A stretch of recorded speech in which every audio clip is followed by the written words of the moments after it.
Assalamualaikum warahmatullahi wabarakatuh. Di sini saya Surya Bimantara dengan NIM 1730505044 ingin mempresentasikan materi mitigasi bencana. Materi yang saya bawakan adalah materi ketiga dengan judul mitigasi bencana itu sendiri. Apa itu mitigasi bencana? Mitigasi bencana merupakan sebuah rangkaian upaya mengurangi risiko bencana, baik lewat pembangunan fisik atau penyadaran dan peningkatan kemampuan dalam menghadapi ancaman bencana. Menurut pasal 1 ayat 6 PP nomor 21 tahun 2008 tentang penyelenggaraan penanggulangan bencana. Baiklah, dalam mitigasi bencana itu ada jenis-jenisnya.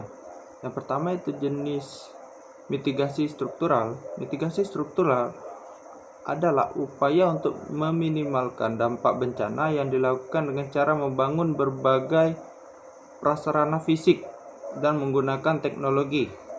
Salah satu contohnya yaitu memanfaatkan alat untuk deteksi aktivitas gunung berapi agar dapat mengetahui bagaimana kondisi dari gunung.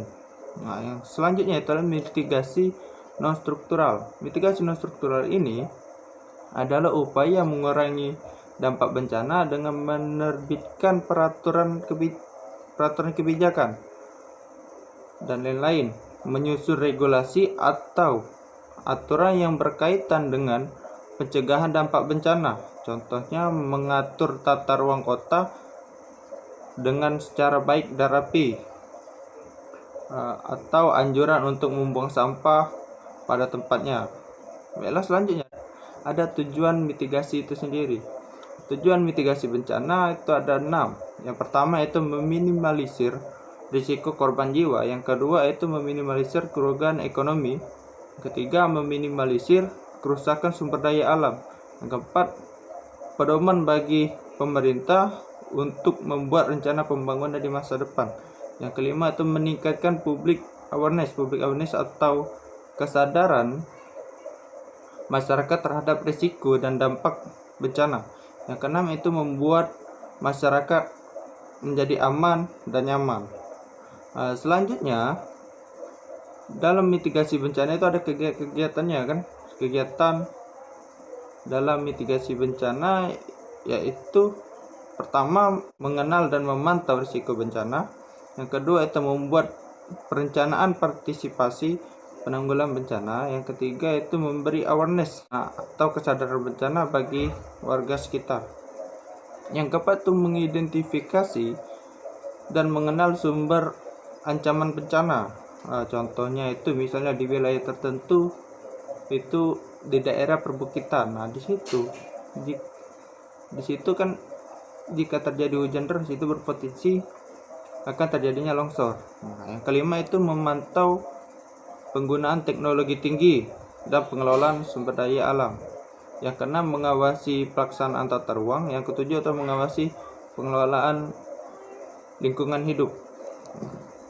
Selain dari itu, mitigasi juga memiliki prinsip-prinsipnya. Yang pertama adalah bencana yang terjadi adalah pelajaran saat terjadi bencana berikutnya. Nah, di sini yang pertama ini adalah sebuah bencana itu adalah sebuah evaluasi bagi semua pihak untuk menghadapi bencana selanjutnya atau bencana yang akan mendatang.